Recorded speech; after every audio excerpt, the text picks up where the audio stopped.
Hello everyone, welcome back to our channel. இன்னும் நம்ம சேனலை சப்ஸ்கிரைப் பண்ணாதவங்க சப்ஸ்கிரைப் பண்ணிக்கோங்க. அப்புறம் மறக்காமல் பக்கத்தில் உள்ள பெல் ஐக்கானை டச் பண்ணி ஆளுங்கிற ஆப்ஷனை கிளிக் பண்ணிக்கோங்க. அப்போ தான் நம்ம போடுற வீடியோஸ் எல்லாம் உங்களுக்கு நோட்டிஃபிகேஷனாக வந்து சேரும். வாங்க வீடியோக்குள்ளே போகலாம்.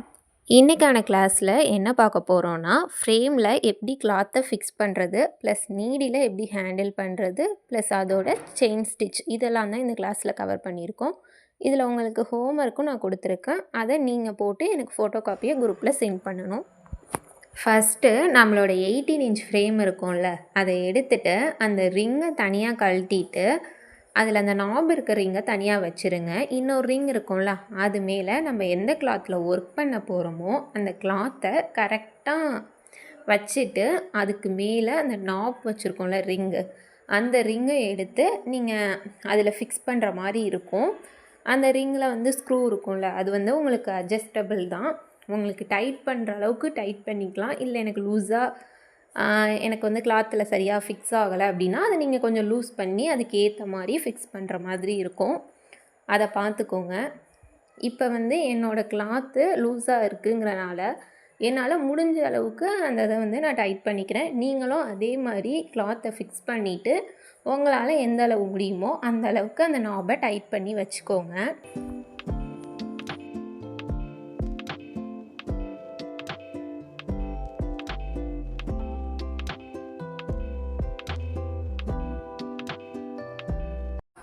நெக்ஸ்ட்டு அந்த ஃப்ரேம் அப்படியே பேக் சைடு திருப்பிட்டு அந்த சுற்றி கிளாத் இருக்கும்ல, அதை கொஞ்சம் கொஞ்சமாக நீங்களே அட்ஜஸ்ட் பண்ணுங்கள்.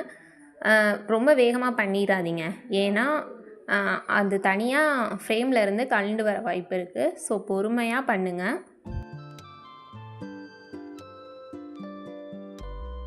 நான் எந்த மாதிரி வீடியோவில் காட்டியிருக்கேனோ அதே மாதிரி நீங்களும் பொறுமையாக பண்ணுங்கள்.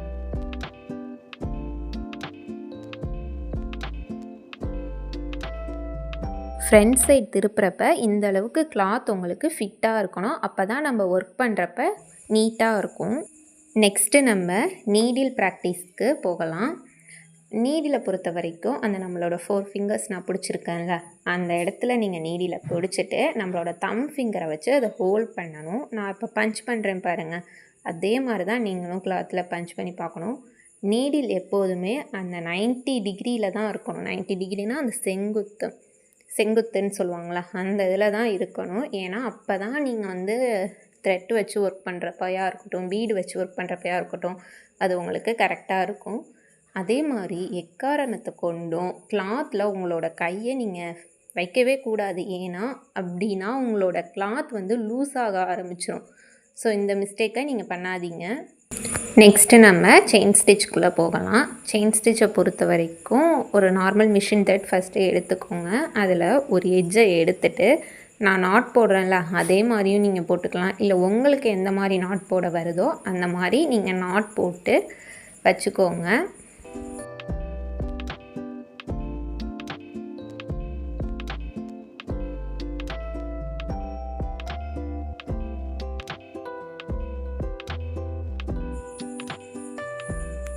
நெக்ஸ்ட்டு நீங்கள் த்ரெட் நீடில் எடுத்துக்கோங்க. எதுக்காக நம்ம இப்போ நிட் ஃபேப்ரிக்கில் ஃபஸ்ட்டு ஒர்க் பண்ண போகிறோம் அப்படின்னா, நம்மளோட கிளாத்துக்கு கீழே நம்ம என்ன பண்ணுறோம் அப்படிங்கிறதும் வீடியோவில் கவர் ஆகணும். அதுக்காக தான் நம்ம இப்போ நெட் கிளாத்தில் ஸ்டிச் போட ஸ்டார்ட் பண்ணுறோம். நெக்ஸ்ட்டு நம்ம நாட் போட்டு வச்சோம்ல, அதை நான் இப்போ எப்படி பிடிக்கிறேன்னு பார்த்துக்கோங்க. லெஃப்ட்டு ஹேண்டில் தான் த்ரெட்டை ஹோல்ட் பண்ணணும், ஏன்னா நம்ம ரைட் ஹேண்டில் ஒர்க் பண்ணுறோம். நான் பண்ணுறேன் பாருங்கள், அதே மாதிரி நீங்களும் ஒரு லூப் மாதிரி க்ரியேட் பண்ணி வச்சுக்கோங்க. இப்போது கிளாத்துக்கும் கீழே அந்த லூப்பை வச்சுட்டு அதில் ஒரு த்ரெட்டை மட்டும் மேலே இழுத்திங்கன்னா இந்த மாதிரி லூப் மாதிரி க்ரியேட் ஆகும். நீடில் எப்போதுமே நீங்கள் உட்காந்துருக்கிறதுக்கும் ஆப்போசிட் சைடு வச்சு தான் நான் சொல்கிறேன். நீங்களும் அதே மாதிரி பண்ணி பாருங்கள். ஃபஸ்ட்டு ப்ராக்டிஸ்க்கு ஃபஸ்ட்டு அந்த சைடு அதை குத்திட்டு கீழே அந்த ஹூக்கில் நூலை மாட்டிட்டு மேலே அந்த கிளாத்துக்கிட்ட திருப்புறீங்களே, அப்போ மட்டும் லைட்டாக உங்கள் சைடு ட்விஸ்ட் பண்ணுங்கள். வீடியோவில் நான் தெளிவாக காட்டியிருக்கேன். இதே மாதிரி நீங்களும் ப்ராக்டிஸ் பண்ணுங்கள். ஃபஸ்ட்டு நான் சிங்கிள் த்ரெட் வச்சு சொல்லியிருக்கேன், நெக்ஸ்ட்டு டபுள் த்ரெட் வச்சு சொல்லுவேன். குத்துங்க. குத்துனதுக்கு அப்புறம் அந்த ஹூக்கில் மாட்டுங்க. மாட்டிட்டு லைட்டாக உங்கள் சைடு கிளாத்துக்கிட்ட வரப்பவே அந்த ஹூக்கை உங்கள் சைடாக திருப்பிட்டு அந்த லூப்பை கொஞ்சம் மேலே எடுத்துட்டு நான் போடுற மாதிரியே ஸ்டிச் போடுங்க.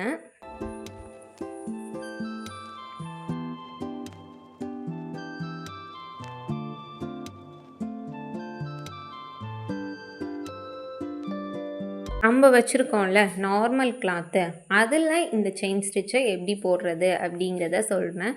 நீங்கள் வச்சுருக்க நார்மல் கிளாத்தில் தான் இதை போட்டு பார்க்கணும். நான் உங்களுக்கு கீழே தெரியணும் அப்படிங்கிறதுக்காக தான் நெட் ஃபேப்ரிக்கில் ஒர்க் பண்ணி காட்டினேன். நீங்கள் எப்போதும் போல் நம்மளோட பாப்பிங் கிளாத்தில் தான் ஒர்க் பண்ணி பார்க்கணும்.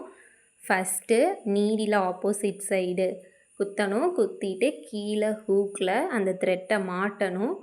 அந்த கிளாத்துக்கிட்ட மேலே எடுக்கிறப்ப உங்கள் சைடாக டேர்ன் பண்ணிங்கன்னா அந்த லூப் அழகாக வரும். இந்த ஸ்டிச் பொறுத்த வரைக்கும் ஸ்டார்டிங் உங்களுக்கு கொஞ்சம் டஃப்பாக தான் இருக்கும். நீங்கள் இதை எப்படியும் கற்றுக்கிறதுக்கு 2 or 3 days ஆகும். நீங்கள் தொடர்ந்து ப்ராக்டிஸ் பண்ணுங்கள், கண்டிப்பாக வரும். உங்களுக்கு இந்த லூப் கரெக்டாக வந்துடுச்சு, த்ரெட் கட் ஆகாமல் வந்துடுச்சு அப்படின்னாலே நீங்கள் கரெக்டாக போட ஆரம்பிச்சிருவீங்க. ஃபஸ்ட்டு லாங்காகவே ட்ரை பண்ணுங்கள். அதுக்கப்புறம் இப்போ நான் போடுறேன்ல அந்த சைஸில் ட்ரை பண்ணுங்கள். நெக்ஸ்ட்டு நீங்கள் சின்னதாக போட்டுக்கலாம். அது வரைக்கும் நீங்கள் பெருசாகவே ட்ரை பண்ணுங்கள்.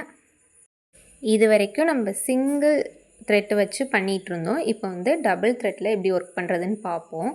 ஒரு த்ரெட்டை எடுத்துக்கோங்க. அதில் நாட் எதுவுமே போட தேவையில்ல. ஒரு 30 சென்டிமீட்டர் ஸ்கேல் இருக்கும்ல, அதில் ஒரு 3 ஸ்கேல் அளவுக்கு த்ரெட்டை எக்ஸ்ட்ரா விட்டுட்டு அதை சென்டரில் பிடிச்சிட்டு கீழே எப்போதும் போல் ஸ்டிச் போட கீழே வச்சுக்கோங்க.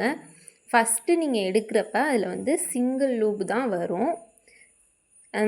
நெக்ஸ்ட்டு நீங்கள் உள்ற குத்துறப்ப கீழே உங்ககிட்ட 2 த்ரெட் இருக்கும்ல, அந்த 2 த்ரெட்டையும் ஜாயின் பண்ணி மேலே எடுக்கிறப்ப இப்போ உங்களுக்கு டபுள் த்ரெட்டாக ஷோ ஆகும். இதே மாதிரி நான் எந்த அளவுக்கு ஸ்டிச் குட்டியாக போடுறேன்ல அந்த அளவுக்கு நீங்களும் ப்ராக்டிஸ் பண்ணி குட்டியாக போடுங்க.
இப்போ இந்த வீடியோவில் காட்டியிருக்கேன்ல, இந்த அளவுக்கு உங்களுக்கு ஸ்டிச்சு குட்டியாக வந்துருச்சு, செயின் ஸ்டிச்சு பிசுறு எதுவும் அடிக்கலை அப்படின்னா மட்டும்தான் நீங்கள் அடுத்து லைன் ட்ரா பண்ணுறதா இருக்கட்டும், இந்த கர்வ் ட்ரா பண்ணி ஸ்டிச் போடுறதா இருக்கட்டும், இது மாதிரி ஒரு 5 ஸ்டெப் சொல்லியிருப்பேன்.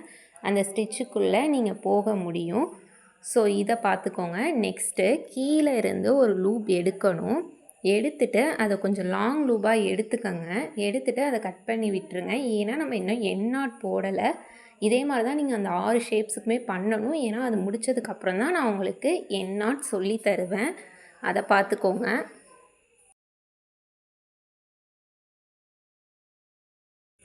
இப்போ நம்ம ஃபஸ்ட்டு செயின் ஸ்டிச்சு அதை போட்டுட்டு நான் கிளாத்தில் எழுதுகிறேன்ல அதே மாதிரி நீங்களும் ஒரு பென் வச்சு எழுதிக்கோங்க. எழுதிட்டு கீழே லைன் ட்ரா பண்ணணும். இதில் நான் உங்களுக்கு காட்டுறதுக்காக குட்டியாக லைன் ட்ரா பண்ணியிருக்கேன். ஆனால் நீங்கள் அந்த 15 சென்டிமீட்டர் ஸ்கேல் இருக்கும்ல அந்த அளவுக்கு லைன் ட்ரா பண்ணணும். இதில் நான் உங்களுக்கு மொத்தம் ஒரு 5 ஷேப்ஸ் கொடுத்துருக்கேன். அதை நீங்கள் ப்ராக்டிஸ் பண்ணி அதான் உங்களுக்கு ஹோம்ஒர்க்கு. அதை நீங்கள் குரூப்பில் சென்ட் பண்ணணும். அதில் இப்போ இந்த வீடியோவில் ஸ்டிச்சில் ஏதாவது டவுட் இருந்தாலும் நீங்கள் என்கிட்ட கேளுங்க. நீங்கள் ஒர்க் பண்ணுறப்பையும் எனக்கு ஃபோட்டோ காப்பி அனுப்புங்க. நான் ஏதாவது மிஸ்டேக் இருந்தால் சொல்கிறேன். இந்த எட்ஜஸ் இருக்கும்ல, அந்த இடம் ஷார்ப்பாக வர்றது மட்டும் நான் இப்போ எப்படின்னு சொல்கிறேன், அதை பார்த்துக்கோங்க. நெக்ஸ்ட்டு நம்ம எட்ஜஸ் எப்படி போடுறது, அது எப்படி கரெக்டாக வரது அப்படிங்கிறத பற்றி பார்ப்போம். அந்த லைன் வரைக்கும் போடுறீங்களா, அந்த எட்ஜ் லைன் வரைக்கும், அது வரைக்கும் போட்டுட்டு அந்த லைன் எந்த சைடு இருக்கோ அதுக்கு ஆப்போசிட்டில் ஒரு ஸ்டிச் போட்டுட்டு இங்கிட்டு ரிவர்ஸாக இப்படி வந்தீங்க அப்படின்னா அங்கே அது லாக் ஆகி எட்ஜு கரெக்டாக உங்களுக்கு வரும். இது வரைக்கும் நான் உங்களுக்கு 5 ஹோம்ஒர்க் கொடுத்துருக்கேன்னா அதை எல்லாத்தையுமே முடிச்சுட்டு எனக்கு ஃபோட்டோ காப்பி குரூப்பில் சென்ட் பண்ணுங்கள். இது எப்படியும் உங்களுக்கு ஒரு 5 டேஸ் ஆகும் கரெக்டாக நீங்கள் போடுறதுக்கு. நீங்கள் ப்ராக்டிஸ் நல்லா பண்ணுங்கள். இந்த ஸ்டிச் கற்றுக்கிட்டிங்கன்னா அடுத்து வர எல்லா ஸ்டிச்சுமே இது பேஸ் பண்ணி தான் இருக்கும். ஸோ இதை நல்லா ப்ராக்டிஸ் பண்ணுங்கள். உங்களுக்கு டவுட்னாலும் என்கிட்ட நீங்கள் குரூப்பில் கேளுங்க, நான் உங்களுக்கு எக்ஸ்பிளைன் பண்ணுறேன். நீங்கள் ஒவ்வொரு ஸ்டிச் போடுறப்பையும் ஃபோட்டோ காப்பி அனுப்புங்க. உங்களுக்கு த்ரெட் கட் ஆகுது அப்படின்னா நீங்கள் நீடில் நல்லா ப்ராக்டிஸ் பண்ணுங்கள். நான் ஆல்ரெடி நீடில் ப்ராக்டிஸ் சொல்லியிருக்கேன்ல, அந்த மாதிரி ஒரு 15 மினிட்ஸ் ஆர் ½ அன் ஹவர் பண்ணி பாருங்கள், அப்போ தான் கரெக்டாக வரும்.